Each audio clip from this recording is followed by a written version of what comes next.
আজি আমি আমাৰ নিৰ্বাচনী ইস্তেহাৰখন জনগণৰ হাতত আমি তুলি দিলোঁ সন্মানীয় ভোটাৰ আৰু শ্ৰদ্ধাৰ জনগণলৈ। আপোনালোকে জানে যে এই নিৰ্বাচনত আমি 3খন আসনত নিৰ্বাচনত যুঁজি আছোঁ। ছেকেণ্ড ফেজত কৰিমগঞ্জ আৰু নগাঁও আৰু থাৰ্ড ফেজত ধুবুৰী, আমাৰ মাননীয় সভাপতি ধুবুৰীত, নগাঁৱত ধিঙৰ MLA আলহাজ আমিনুল ইছলাম চাহাব আৰু কৰিমগঞ্জত শাহাবুল ইছলাম চৌধুৰী MA LLB, এই 3জন আমাৰ কেণ্ডিডেট।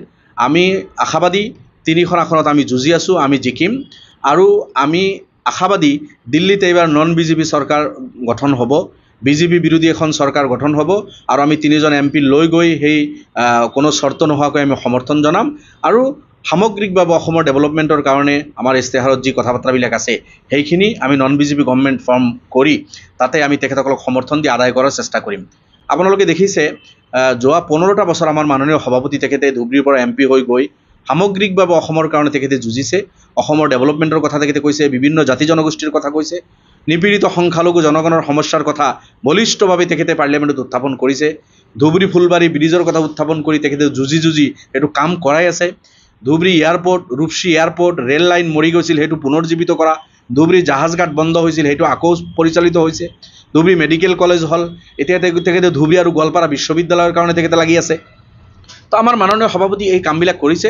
এইবাৰ আৰু 2জন MP লগত লৈ গৈ বিভিন্ন জাতি জনগোষ্ঠীৰ লগত ধুবুৰী, বৰপেটা, নগাঁও, কৰিমগঞ্জ, হাইলাকান্দি, মৰিগাঁও এই অঞ্চলবিলাকৰ কাৰণে আৰু সামগ্ৰিক গোটেই অসমৰ কাৰণে নিশ্চিতভাৱে তেখেতে যুঁজিব আৰু কৰিব।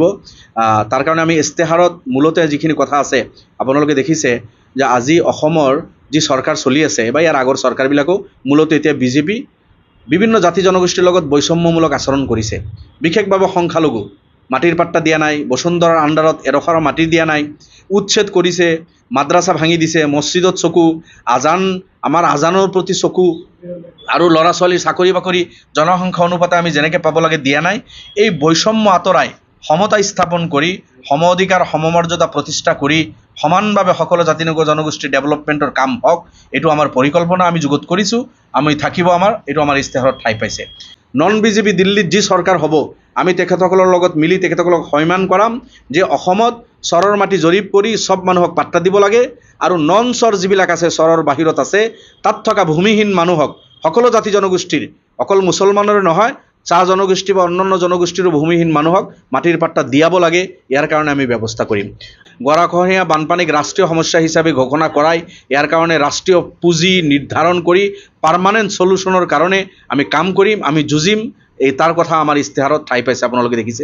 গতিকে ইয়াৰ লগে লগে আৰু আছে আপোনাৰ আৰু ইউনিফৰ্ম চিভিল কোড আমি নামানো, কাৰ জৰিয়তে বিদেশীক আনি অসমৰ পৰিৱেশ বিনষ্ট কৰিব বিচাৰিছে, বিৰোধিতা আমি আগতো কৰিছোঁ, এতিয়াও কৰি আছোঁ, আমাৰ ইস্তেহাৰত আছে। ইউনিফৰ্ম চিভিল কোড আমি কোনোপধ্যে আনিব নিদিওঁ, ইয়াৰ বিৰোধিতা আমি কৰিম। কাৰণ ভাৰতত বিভিন্ন জাতি জনগোষ্ঠী ধৰ্মাৱলম্বী মানুহ আছে, সকলৰ কিছু আচাৰ আচৰণ, তেখেতসকলৰ কাষ্টম ট্ৰেডিশ্যন, ধৰ্মীয় কিছু প্ৰথা, বেলেগ ৰীতি নীতি ইউনিফৰ্ম চিভিল কোড কৰি এটা নিয়মত অনাটো সম্ভৱ নহয় আৰু এইটো অসম্ভৱ এটা বস্তুক সম্ভৱ কৰিব বিচাৰিছে BJPয়ে, ইয়াৰ বিৰোধিতা আমি কৰিম। তো এনেকুৱা ধৰণৰ বৰাক বেলি এটা ইম্পৰ্টেণ্ট কথা মই কৈছোঁ, বৰাক ব্ৰহ্মপুত্ৰ বৰাক বেলিৰ মানুহৰ অভিযোগ, বৰাকক দ্বিতীয় চকুত দেখা হয়, মাহিয়াৰ দৃষ্টিত দেখা হয়, এইটো দূৰীকৰণ হ'ব লাগে। বৰাক ব্ৰহ্মপুত্ৰ পাহাৰ ভৈয়াম চব একাকাৰ কৰি সমান ডেভেলপমেণ্টৰ কাম হ'ব লাগে। বৰাক বেলিৰ এই যিটো আপত্তি আছে তেখেতসকলৰ সেইটো দূৰ কৰি বৰাক ডেভেলপমেণ্ট অথৰিটি কৰি তাতে পুঁজি দি বৰাকৰ ইণ্ডাষ্ট্ৰীবিলাক পুনৰুজ্জীৱিত কৰা, বৰাকত আপোনাৰ ৰোড কমিউনিকেশ্যন ঠিক কৰা, স্কুল, হেল্থ ছেক্টৰ, শিক্ষা চব ঠিক কৰা। ইয়াৰ উপৰিও এটা শিক্ষা কোৱালিটি এডুকেশ্যন অসমৰ সকলো শ্ৰেণীৰ মানুহৰ ল'ৰা ছোৱালী পাব লাগে, শিক্ষা পাব লাগে। তাৰ কাৰণে উচ্চ শিক্ষাৰ অনুষ্ঠান বিশেষভাৱে বিশ্ববিদ্যালয়, ধুবুৰী বিশ্ববিদ্যালয়, গোৱালপাৰা বিশ্ববিদ্যালয়, বৰপেটা বিশ্ববিদ্যালয়, মৰিগাঁও, নগাঁও, হাইলাকান্দি, কৰিমগঞ্জ এই জিলাবিলাকত কোনো চৰকাৰে বিশ্ববিদ্যালয় দিয়া নাই। ইয়াৰ কাৰণে আমাৰ জোৰদাৰ দাবী থাকিব, বিশ্ববিদ্যালয় স্থাপনৰ পোষকতা আমি কৰিছোঁ। মই যোৱাকালি নগাঁৱৰ পৰা আহিলোঁ, আমাৰ ফুল সুইংছত কাম হৈ আছে। আমাৰ মাননীয় সভাপতি আজি কৰিমগঞ্জত আছে, তেখেতে কৰিমগঞ্জ হাইলাকান্দি যোৱাকালি তেখেতে মিটিং কৰিছে, আজি তেখেতৰ মিটিং চলি আছে। অহাকালি লাষ্ট কেম্পিং মাননীয় সভাপতি নগাঁৱত থাকিব। আজি নগাঁৱত আমাৰ বিধায়কসকল কাম কৰি আছে, মই যোৱাকালি আহিলোঁ আৰু ধুবুৰীত আমাৰ ফুল সুইংছত কাম চলি আছে, ৱাৰ্ড লেভেলত তলত গ্ৰাছৰুট লেভেলত কাম হৈ আছে। কালিৰ পৰা চলি আছে কাম, কালিৰ পৰা আকৌ ফুল সুইংছত ধুবুৰীৰ সকলোকেইটা সমষ্টিত ইতিমধ্যে আমাৰ হাফিজ বশিৰ আহমদ কাছিমি ছাৰ, এডভোকেট আমিনুল ইছলাম, শামছুল হুদা, নিজানুৰ ৰহমান, নজৰুল ইছলাম, আশ্ৰাফুল হুছেইন, আমি ধুবুৰী লোকসভাত কাম কৰি আছোঁ। আৰু কেইদিন পিছত, এই 1-2 দিন পিছত গোটেই অসমৰ পৰা আমাৰ কৰ্মী, নেতা, বিধায়কসকল সকলোৱে আহি ধুবুৰীত তেখেতসকলে কাম কৰিব। নিশ্চিতভাৱে আমি 3খন আসনত ইনশাল্লাহ জিকিম। আমি জিকাৰ কাৰণে ইলেকশ্যন খেলি আছোঁ আৰু ইয়াৰ আগতো আমি 3খন আসনত জিকিছোঁ। ধুবুৰীততো 3বাৰৰ পৰা একেৰাহে জিকি আহিছোঁ। কৰিমগঞ্জত আমি জিকিছোঁ। যোৱাবাৰ এই কথাটো আপোনালোকৰ যোগেদি কৈ আছোঁ, যোৱাবাৰ কৰিমগঞ্জত আমি 4,36,000 ভোট পাইছিলোঁ। কংগ্ৰেছে মাত্ৰ 1,20,000 ভোট পাই আমাৰ কেণ্ডিডেটক 20-22,000 ভোটত হৰুৱাই দিছিল, কংগ্ৰেছে কাটিছিল। এইবাৰ জনগণে বুজি পাইছে এই কথাটো। নহয়, এইটো বিজেপিৰ জুমলাবাজি। বিজেপি জুমলাবাজি কৰি বৰ ভাল পায়। 400খন আসন এইটো বিজেপিৰ কাৰণে সপোন হৈ থাকিব, নাপায়। তেখেতসকলে আধা পায় ক'ৰবাত, সেইটো চাই লওকচোন। 400 আসন বিজেপি নাপায়। বিজেপি এইবাৰ দিল্লীৰ পৰা আঁতৰিব।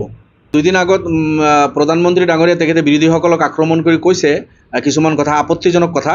প্ৰধানমন্ত্ৰী আসনৰ পৰা এই ধৰণৰ আপত্তিজনক কথা, বিশেষভাৱে সংখ্যালঘু মুছলমানক টাৰ্গেট কৰি তেখেতে কৈছে যে যিসকলৰ 10-12জন ল'ৰা ছোৱালী বুলি কটাক্ষ কৰিছে তেখেতে, আৰু সম্পদ তেখেতসকলক বাটি দিব বুলি কৈছে, ঘুচপেটি বুলি কৈছে। ঘুচপেটিকে বীচ মে ইয়ে সব সম্পদ তকসিম কৰ দেগা। মুছলমান ঘুচপেটি নহয়, মুছলমান এইখন ৰাষ্ট্ৰ, ভাৰত ৰাষ্ট্ৰ আৰু অসম ৰাজ্যৰ সন্তান। আমাৰ পূৰ্বপুৰুষ, মুছলমানৰ পূৰ্বপুৰুষে তেজ দি, ৰক্ত দি ভাৰত স্বাধীন কৰিছে। যিমান মোদী ডাঙৰীয়াৰ অধিকাৰ এই ৰাষ্ট্ৰত, ৰাজ্যত আছে, সিমান অধিকাৰ মোৰো আছে। গতিকে মুছলমান দ্বিতীয় শ্ৰেণীৰ নাগৰিক নহয়। মুছলমান এইটো বিচৰা নাই যে বেলেগৰ সম্পত্তি আমাক দিব লাগে। মুছলমানটো ডিপ্ৰাইভ হৈ আছে। যি ৰাষ্ট্ৰত আমাৰ অসমৰ প্ৰেক্ষাপটতে মই কৈছোঁ, 35% আমি মুছলমান থকা স্বত্তেও মাত্ৰ 5% চাকৰি বাকৰি আছে। আমাৰ ভাগৰ 30%তো কাঢ়ি লৈ মোদী ডাঙৰীয়া বেলেগক দি আছে। গতিকে মোদী ডাঙৰীয়াৰ সেই বক্তব্যক আমি কণ্ডেম কৰিছোঁ, আপত্তি কৰিছোঁ তেখেতৰ। আৰু এইবিলাক কথা বাৰ্তা নগাঁও আৰু ধুবুৰী, কৰিমগঞ্জৰ জনতাই চিন্তা কৰক, মুছলমানৰ এটা ভোটো যাতে বিজেপিত নাযায়। আগত কৈছিল মাইনৰিটি ভোট নালাগে, এতিয়াও মোদী ডাঙৰীয়া মাইনৰিটিৰ বিৰুদ্ধে কথা কৈ আছে। আকৌ মাইনৰিটি এলেকাত গৈ ঘূৰি আছে তেখেতসকলে। এতিয়া হেমন্ত বিশ্ব ডাঙৰীয়া বিপদত আছে, অসমত হাৰিব গৈ আছে তেখেতৰ কেণ্ডিডেট। সেইকাৰণে তেখেতে নগাঁও আৰু কৰিমগঞ্জ এইবিলাকত গৈ মাইনৰিটিৰ দৰে দৰে ঘূৰি আছে। ডুবতে কো তিনকে কা সাহাৰা, ভাবিছে অলপ 2-4টা মাইনৰিটি ভোট লৈ জিকিব পাৰে নেকি, নোৱাৰে। Thank U.